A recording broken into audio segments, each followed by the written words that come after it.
Hello, and welcome to the Worst Movie Podcast. I'm Ade. And I'm Aaron, and this is a podcast where we watch the worst movies ever made in the hopes of finding a hidden gem. Enjoy.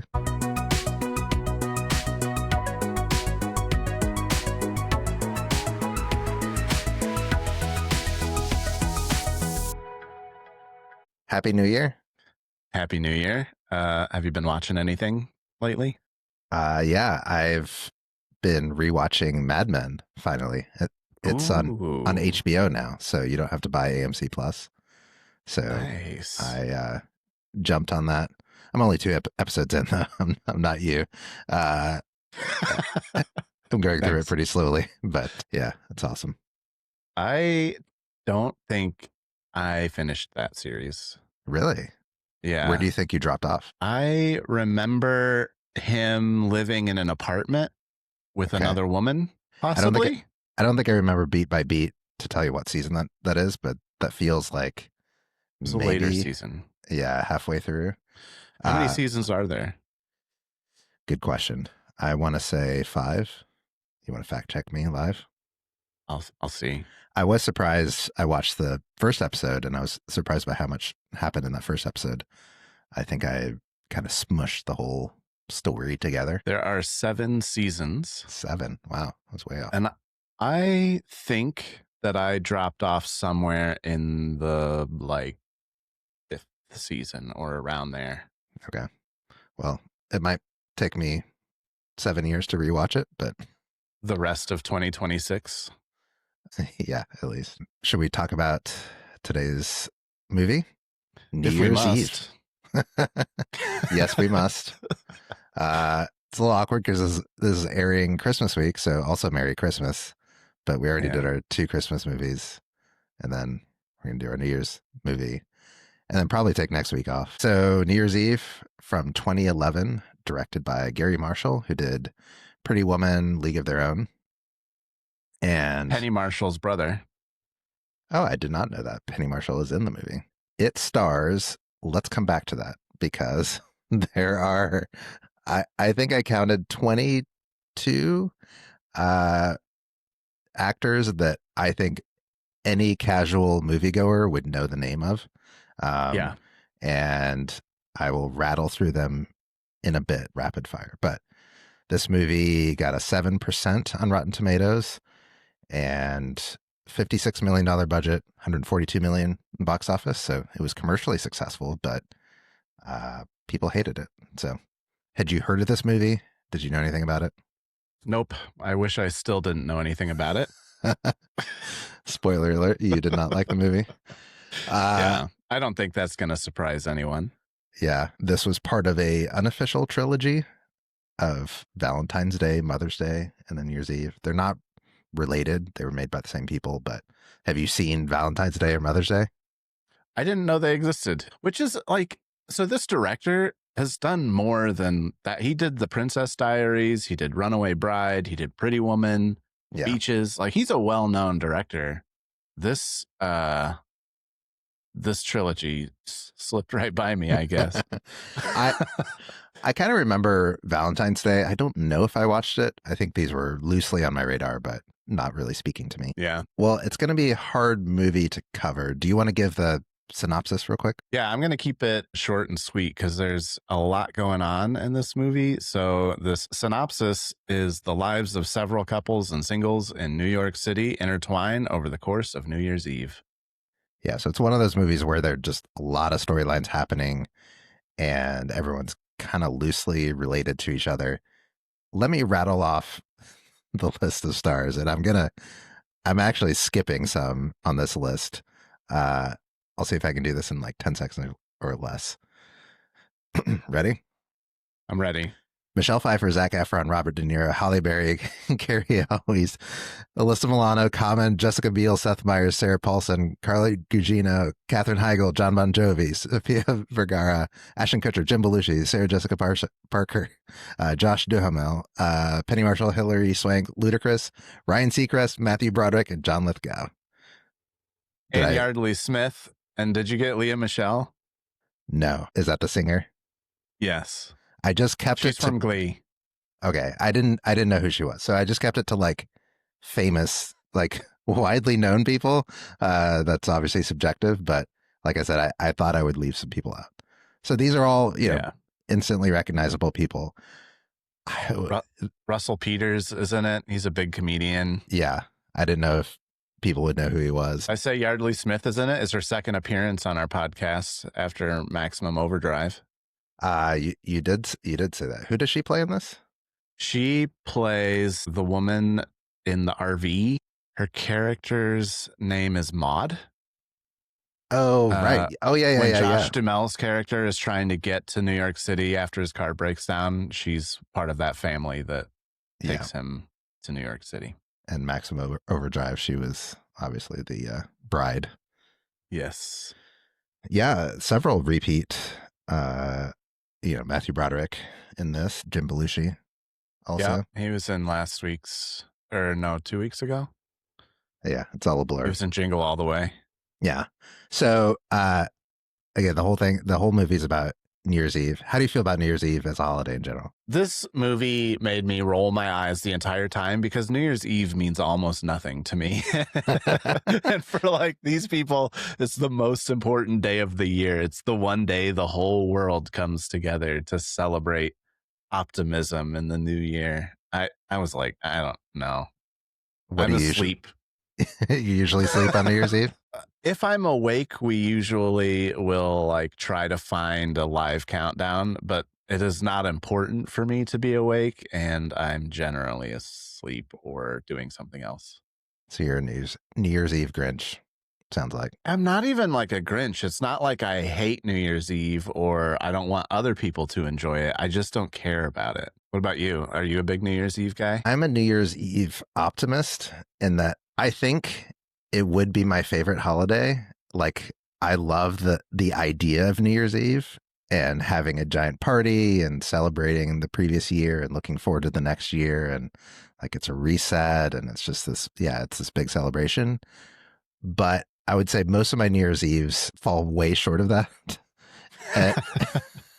And so it's just every year I'm like, oh, New Year's Eve. I get excited for it. And then it's just disappointment because it's never that giant party. I mean, I've been to a few New Year's Eve parties and they've been great, but most New Year's Eves, it's it's a bit of a dud. Do you want to host a New Year's Eve party or just attend one?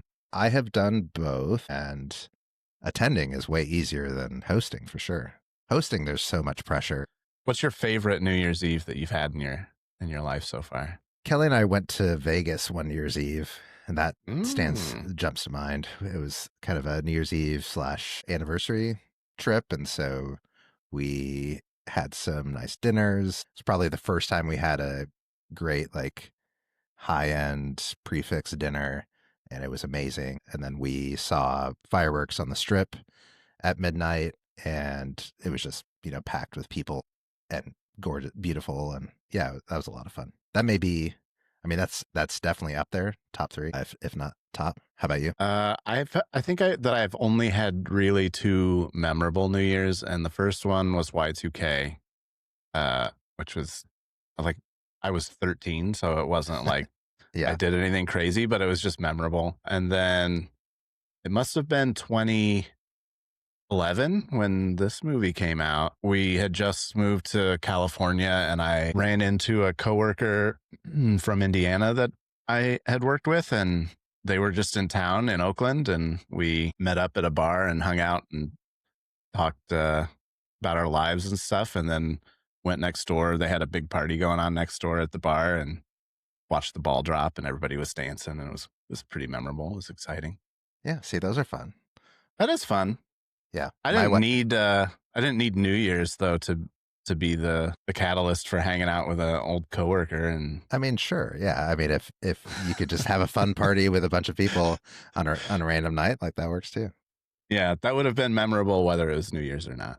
My Y2K was probably my worst New Year's Eve, or one of them, because I had planned a party and I was in college at the time, and then last minute all these people canceled because they didn't want to. I can't remember if there's weather or something like that. They didn't want to drive in because everybody had gone home for the Christmas break, and then me and a few people just kind of like walked around campus and ended up watching Leaving Las Vegas on New Year's Eve, which I love that movie, but Yeah. Couldn't get farther from the spirit of celebration and joy Not what you planned. than watching, Nicolas Cage drink himself to death. Nobody wanted to be away from home when the apocalypse started. Yeah, I think that probably had a small part to do with it. So, all right, let's move on to the movie. Without covering every single character and storyline in this, like, tell me who is the worst character in this, and then I'm going to ask you who is the least worst character. But let's start with who is the worst character. Who annoyed you the most? I think that Leah Michelle annoyed me the most. Her plot line was she was stuck in an elevator with Ashton Kutcher on New Year's Eve, and he hates New Year's Eve, and she loves it. Maybe, I don't know. She's a backup singer for Bon Jovi's character, and she's trying to get to the concert that he's having, but she's stuck in an elevator with Ashton Kutcher, and I hated it. It was cheesy. I thought he was fine, but when she breaks out into song midway through, I was like, "Fuck my life." There's this scene when she's stuck in the elevator where she's having a duet with Bon Jovi singing "Have a Little Faith in Me," which is a great song that they ruined. And also, she's not with Bon Jovi when she's having this duet. She's just like staring at the moon out the window and having it. And I think that scene took years off my life. Yeah. Why did it annoy you so much? I hated the idea of them singing together but apart and like having this shared moment. And also, they ruined the song. I hated it. It's one of my favorite songs, and it sounded horrible. She's a great singer. You didn't think she's talented? She is a great singer, and I like Bon Jovi. I like them separately, but the take that they had on that beloved song for me was terrible. I hated it. It didn't sound good at all. Since we're talking about her as a character, I did have some burning questions that I wrote down about her. Why was she going to work so early? She gets stuck in the elevator like hours before. 6 hours before. Actually, more than that, before she has to be on stage, and she's in a hurry then and panicked. And despite being stuck in the elevator all day, she still makes it to the show on time. Yeah, it didn't make any sense. Yeah. Also,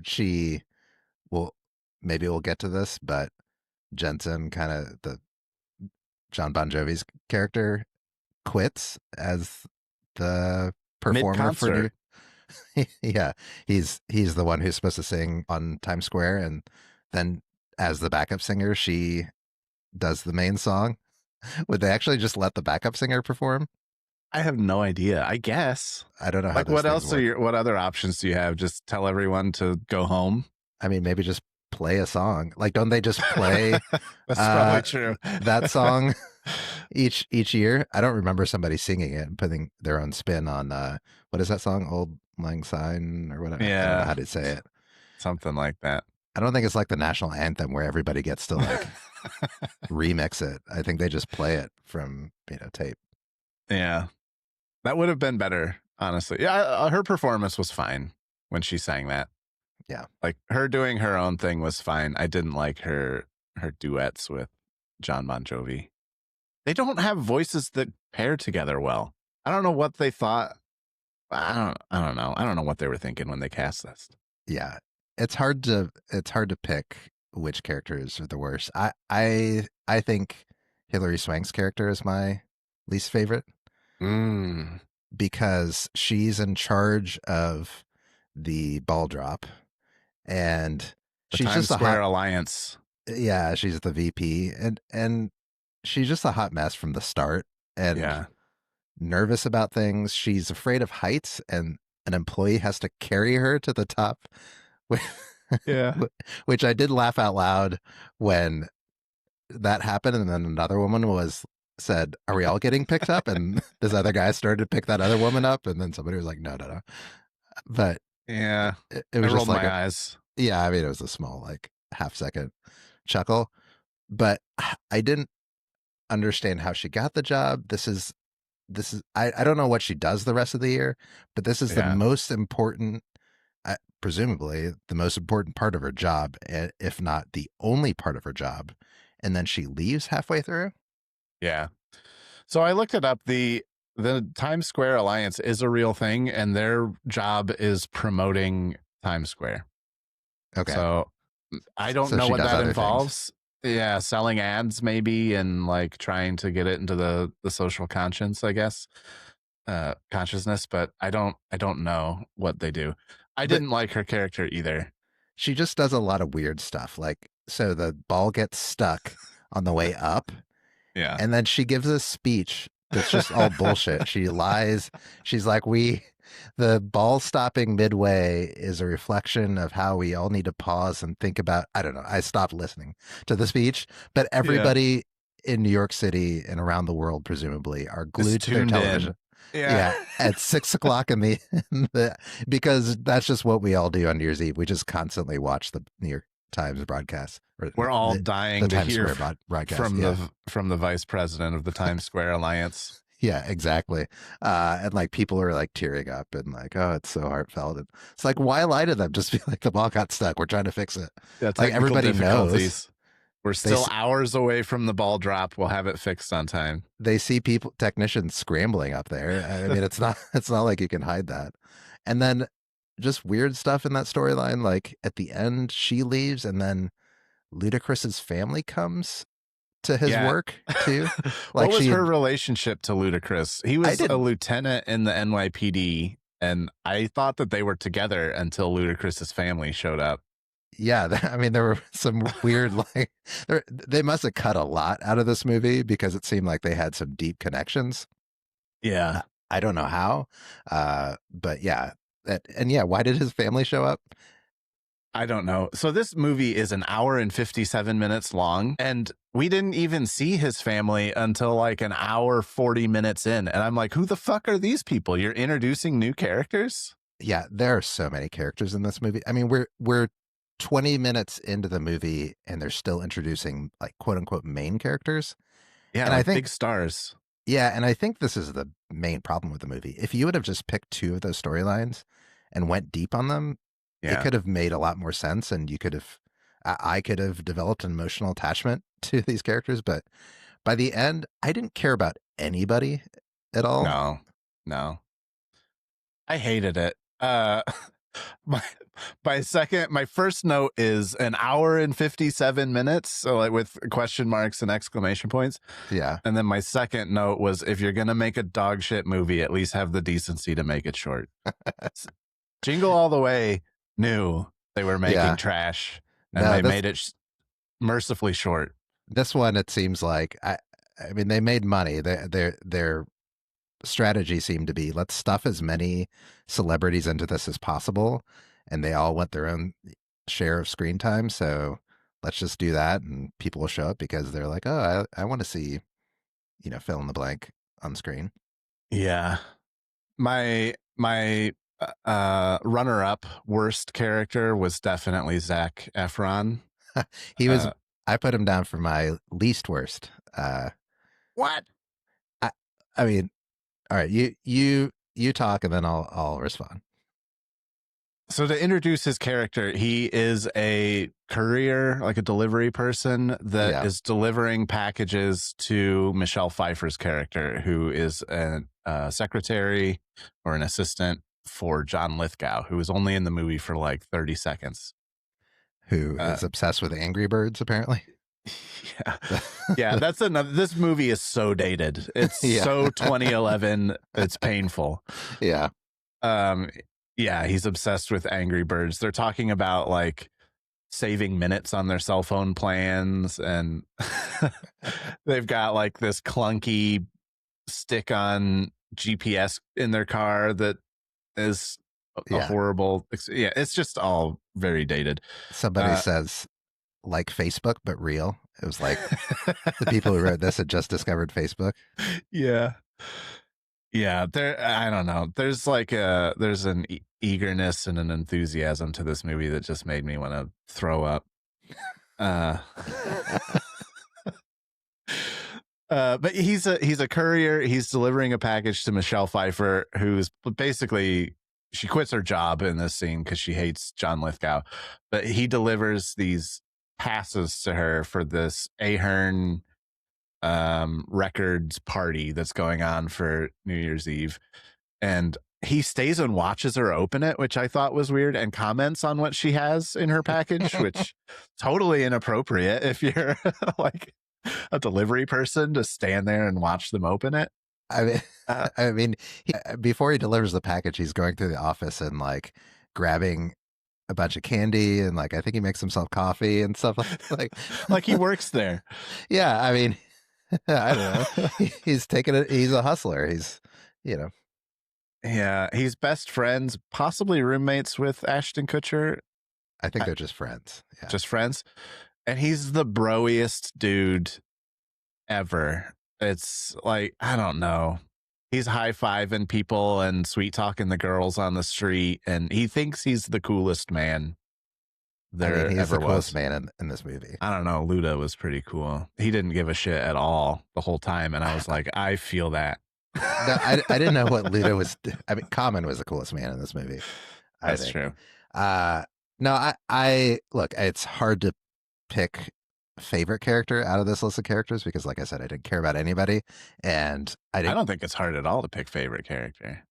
Really, who's your favorite character? Robert De Niro.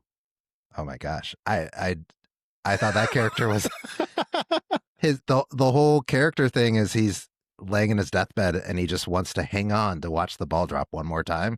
It's like, who cares about the ball drop that much? Like that's your thing. I did think that, like, who gives a shit about New Year's that much? But everybody in this movie apparently does. That's his entire like he has no personality or storyline or that. Like they gave him nothing other than he wants to hang on to watch the ball drop. And yeah, but he had this backstory about how he's ruined every relationship in his life up to this point, and there's no one there for him. The only thing that he wants is to see the new year and die. I felt like they tried to make his character deep, but it was just like, okay, this is textbook old man on his deathbed speech. I mean, none of these characters were deep. Like, yeah. I'm not going to hold that against him. That oh, I don't hold it against him personally. I don't hold it against any of the actors in this movie. They got their paycheck. Yeah. To me, he had the most like straightforward, easy to comprehend plot line. It's like he's gonna die. He's not getting treatment. He doesn't give a shit. He's alone. He just wants to see the ball drop and kick the bucket. And I was like, I could see that. The rest of this, I'm like, no, none of this happens to anybody. What, since we're talking about storylines, what's your least favorite storyline then? Probably, God, it's hard to pick. I think probably the maternity ward. Oh yeah. Storyline. So this was Seth Meyers played a character Griffin and his wife Tess played by Jessica Biel. And they're at the hospital on New Year's Eve trying to win money because if you have the first baby in the new year at that hospital, you get $25,000, and they're competing with another couple to try to have their baby first or at the right time, I guess. Yeah. And which the whole contest, I think, apparently is just settled by what time you say you had the baby. Yeah. I was like, that seems easy enough. Yeah. So Seth Meyers and Jessica Biel win the competition, but they've become close with this other couple that they're competing with. And so they just say, oh, ours was born second. I'm like, well, there's still like records. The hospital has the records. Yeah. It's actually it wasn't even clear to me that they were close with that couple or why they seeded the money. He still has student loans. There's so many plot points too. Like he fails to get a cab, like somebody steals the cab from him and he's like, I got this, and then they take a pedicab to the hospital. Like, why not just wait a few more minutes for a cab? I was like, how long did they wait not getting cabs before they decided to take the pedicab? Yeah, that's going to be way slower. For sure. And they're like, pedal faster. He's like, this is as fast as I go. Yeah, I mean, I don't know if it was supposed to be funny. Probably the storyline I cared about the least was Josh Duhamel's character. I don't know how to say it. I think it's Duhamel. I tried researching it before and couldn't find a good. Anyway, Josh D and Sarah Jessica Parker. First of all, just his storyline in general, he crashes his car because he's like trying to fuddle with his GPS while he's driving to figure out how to get back to New York City. And he crashes into what looks like a highway sign. Yeah. Like, just look at the sign. Anyway. And then it's this whole thing about him trying to get back to give this big speech for work. And his speech is like 3 sentences. It's this whole build up. And then there's a storyline of like, last year I met this woman and she said, if you're really serious, meet me at this time next year on New Year's Eve at this place. And I don't know, that's just if anybody did that in real life, it'd be like, what the fuck? Just give me your number. Yeah. Like, why do I have to wait adults. a year? Yeah, exactly. Like, are we exclusive? Like, are you saying like what does waiting a year mean? You got to really want her. Exactly. And like, it wasn't clear from the story that he told how long he had spent with her. Was it only like 15 minutes or like a couple hours? Yeah, it was less than a night, I think. But it must be true love, I guess. Anyway, because according to Wikipedia, it says that they fell in love, and I was like, okay, I guess they just met.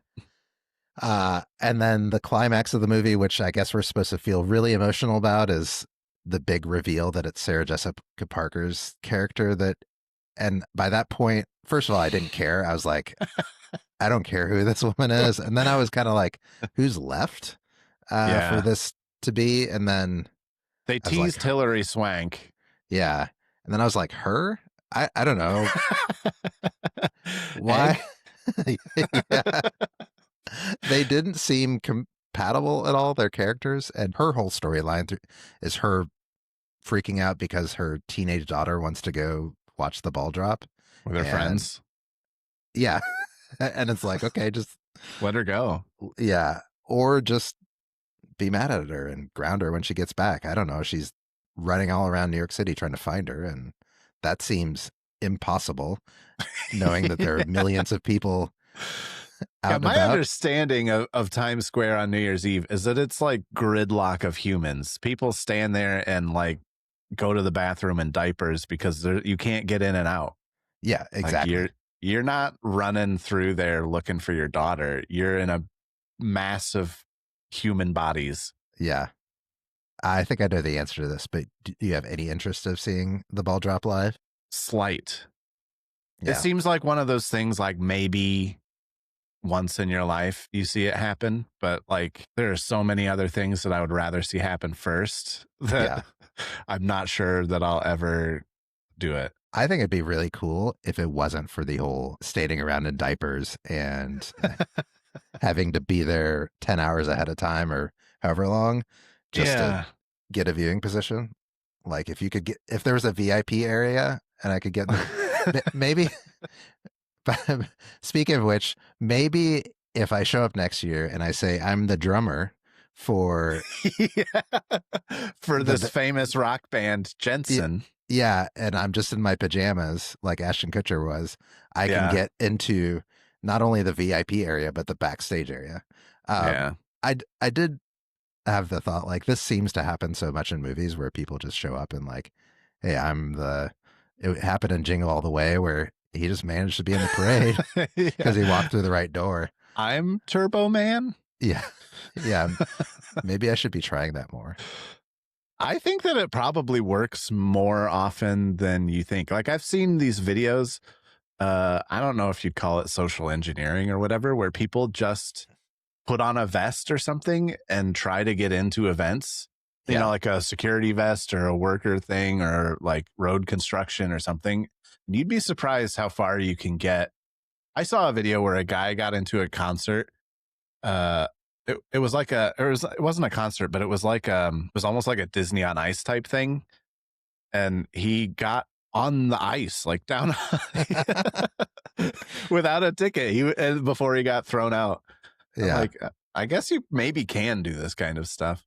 All right. Well, ball drop 2027, I guess. Yeah. We're there. Let's try it. By the way, do you know that one square building where the ball drops from is actually empty? Oh, really? It's not leased out. It's just they make all their revenue from the ads on the side and the whole ball drop spectacle. Is there anything in there? Like, are there offices that are just empty, or is it just like a husk of a building? I mean, it's basically a husk of a building. I mean, there are floors, and presumably people could work there, but they don't lease it out. Interesting. That's a good gig if you can get it, own that building. By the way, the ball's stuck, and there's a whole storyline of we need Kaminsky, which I didn't understand. It's this engineer that was fired, and he's the only one that knows how to fix the ball. But his answer is there's a short in it. Yeah. And he has to find the short. Like, yeah. And Ludacris is like, that's easy fix. And I'm like, maybe. Yeah. But it's also like there's a whole team of technicians that are like, we only need this guy. I don't know much about electricianing, but I'm pretty sure that most would know, oh, it's a short and how to find a short and fix it. Also, I would presume that they hired a contractor to build this thing for them that is also in charge of making sure it works. Like, isn't there a contact that they can call at the place who built this fucking thing? Yeah. To be like, it's not working, you need to get it working. I would assume that part of their responsibility when they build this thing is making sure it goes up and fucking drops. Yeah, I don't think the marketing VP or whatever is going to be the one trying to figure it out. The only person that they could get to fix it was this electrician they had already fired. Yeah. Played by Hector Elizondo, by the way, who is in a lot of these movies. He was in Princess Diaries, and I believe he was in the other, like Valentine's Day. Yeah. He looked familiar for sure. Yeah, he's been in a lot of these early 2000 rom-coms. I watched Princess Diaries with Amanda at her request a while ago, and you I was can own like, up to it. You don't have to say that it was her that wanted to see it. You can just say you wanted to see it. I liked it a lot more than I liked this movie, but I was like, this guy is in fucking everything. Hector Elizondo. Do you want to talk about any other storylines that were particularly bad? Can we talk about bad? Can we talk about Jensen for a little bit? He's played by John Bon Jovi. Is he not the worst professional ever? I had this conversation mid-movie with John. I mean, there's a whole scene where Hilary Swank has to convince him to perform, and he's just like looking, desolate. Because I made a lot of mistakes in my life. Yeah, the whole storyline is he was engaged to Katherine Heigl's character and then left because he had to go on tour. And I'm like, and then sets up this whole thing on New Year's Eve to talk to her again. Yeah. And I was just confused the whole time. Like, first of all, you can go on tour and still be married, right? Like, I don't, like he quits his tour to be with her, which like, that seems like you drastic. Can't just do that. Yeah. You're kicked out of the movie and you're sued by so many people. He has to be convinced to perform because he's sad that she's not into him anymore. He quits his New Year's Eve gig to go hang out with her. And I don't know. It's just like, he just annoyed me the whole time. Like, this seems so unrealistic. Yeah, he was just sitting on the back of a car, not performing when he was supposed to be. And she's like, and Hilary Swank's like, "What's the problem?" And he's like, "Just, feeling like I made a lot of mistakes this year." And like, okay, well, you have a fucking contract to perform at this event. Like, it's just one night. Like, it doesn't I know this is a movie, but you don't have to get the girl to fall in love with you like tonight. Like, just focus on your job, and then tomorrow, why don't you try to sweep her off her feet? By the way, so much exposition in this movie. Almost entirely exposition. I mean, when you have 400 characters all packed into a 2-hour movie, like, why don't you just cut out some of these storylines so you can show us, not tell us? Yeah. Did you like Matthew Broderick's cameo? I mean, it's hard to say that I liked anything. I mean, no, I don't know. I mean, like, good for him that he was there, but he's the president of Times Square Alliance. And why is the vice president doing all the work? I know. He's doing nothing. You just roll up in a limo to chew her out. Like, I don't think that's how presidents and vice presidents work in most jobs. Yeah. Also, his name was Buellerton. Nice. Yeah. But hated he was it. uncredited. Yeah. Did they say that in the movie? She called him when he pulled up, they're like, Buellerton needs to speak to you or something. Yeah, I hated it. Did you like the tow truck driver? He had one of my favorite quotes. Yeah. Oh, did I not write it down? I'll never understand people with hair. Oh, that was not the line I wrote. He had two good ones. Yeah. His other one was, me and my girl are going to smash a 12-pack and watch porn. Yeah. He was played by a comedian. He is a friend of Jerry Seinfeld. He was in Seinfeld back in the day. He played the doorman in that episode where Jerry got into a bit of a tiff with the doorman. Larry Miller is his name. He was also in Pretty Woman, which was directed by Gary Marshall. Yeah, he's been in a lot of stuff. 10 Things I Hate About You, and yeah. Yeah, I liked him. I thought he had if Robert De Niro wasn't my favorite plot line character, he would have been probably just my favorite one-off character, because he was as bitter and jaded as I am. Yeah. Yeah, I liked him. Any other favorite quotes? My God, I no favorites. I have a lot that I wrote down that I thought were stupid. Sarah Paulson played the other woman who was giving birth along with Jessica Biel, and she said, for 25 grand they can put the camera in my hoo-ha. I'm like, really? That's not that much money for that. I'm sure somebody will take you up on that. Also, Abigail Breslin played the daughter of Sarah Jessica Parker, and she was talking with her friends, and one of her friends said, "Do you even know how to kiss?" And another person said, "There's a video on the internet for that." And somebody else said, "Two, one for regular kissing and one for passionate." Yeah. 2011, early days of the internet, where there were only two videos. There's two videos on kissing on the internet, apparently. Yeah. Yeah. Also, Abigail Breslin, at one point in the movie, she's fighting with her mom in like a train station, and she lifts her shirt up and says, "This is not a training bra." Yeah. And then her mom says, "This is not Girls Gone Wild," which felt like another 2011 reference, I guess. Yeah, it's a callback. I hated one guy says, "Sorry, I don't speak Spanish. I'm from Ohio." I'm like, I didn't hear that. Yeah, like fucking, New York condescension towards people in the Midwest. Yeah. Do you have any others? Sofia Vergara at some point says, "Celebrities, they're just like us," and I felt like that perfectly encapsulated the theme that they're trying to, put forth with this movie. Like, look at all these celebrities; they're just regular people like you trying to find love. Yeah, that line felt a lot like all of those celebrities singing Imagine during COVID lockdown. Yeah. That's a good call. That's exactly how I felt when I heard that. Yeah.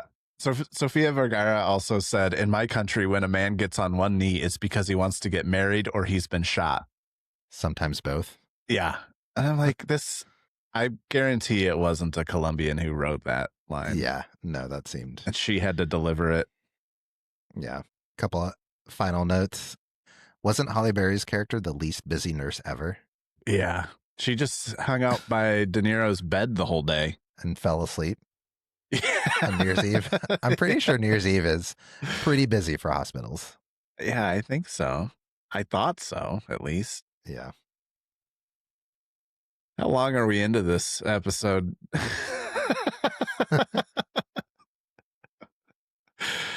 I feel like I've already run out of shit to talk about this movie. I have some other quotes. Josh Duhamel's character was getting flirted with by a bunch of women after he gave his speech, and they were all like, "Oh, I want to take you home." And he was like, "I'm a sandwich." Because his character's name's Sam, I guess. I didn't get that. I liked the actress who played his mom, Cherry Jones. I don't know what I've seen her in. There were so many actors in this that how did they make it so bad?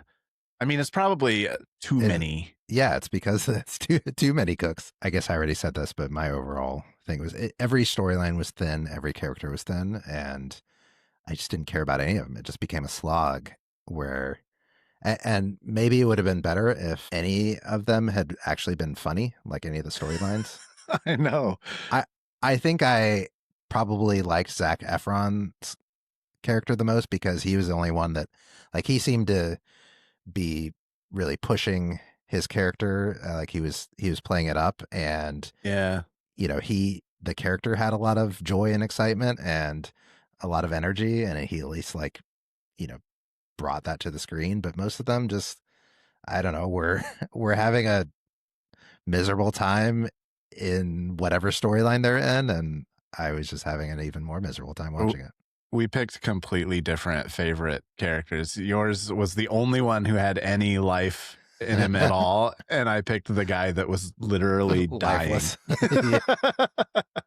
because I related to him. Yeah. Nice. Well, what are your alternate picks for this movie? I went the easy route. I picked Love Actually. It's an ensemble holiday rom-com done much better. That's a movie that's in the same spirit. Like, I know some people hate that movie because of its earnestness and cheesiness and all that, but I feel like that's a movie where you laugh at a lot of the characters and, like, you get invested in their storylines and care if they get together or not. And yeah, I like that movie. Leave it up to the Brits to do it right. Yeah. Well, my alternate pick is 200 Cigarettes. Not by the Brits, by the Americans. And another ensemble New Year's Eve movie. I've watched that movie several times and I love it. It's a great cast. I feel like it's a bunch of Gen X favorites that are all 5-10 years older than me, and like I'm watching older brothers and sisters on screen. But yeah, Ben Affleck, Janine Garofalo, Paul Rudd, Courtney Love, Dave Chappelle, Christina Ricci, bunch of great actors. Yeah, and really good cast. Yep. This one wasn't. I wish it was. It would have been a lot better experience. Definitely. Well, that brings Horrible Holidays to an end. Unfortunately. Why do we continue to do this to ourselves? I don't know. I'm looking forward to having some time to actually watch the good movies. I know. I need to cleanse my palate. I felt like sitting down to watch New Year's Eve. I was just like, it was a slog. Yeah. It was rough. I knew it was going to be bad. I shouldn't have watched the trailer before it. Well, we saw when we were doing research to find movies for this, I saw a Reddit post that was somebody else looking for New Year's Eve themed movies. And they had a few. 200 Cigarettes was one they mentioned. And they were like, New Year's Eve is unwatchable, so I need something else. And I was like, oh no, that's on our list. Yeah, well, we're here to watch it, so you don't have to. Yeah, don't. I wouldn't recommend it. Yeah. Well, send us an email at theworstmoviepodcast@gmail.com if you have any feedback or thoughts. Please subscribe on Apple, Spotify, or wherever. I'm Ade. I'm Aaron. Thanks for listening to The Worst Movie Podcast.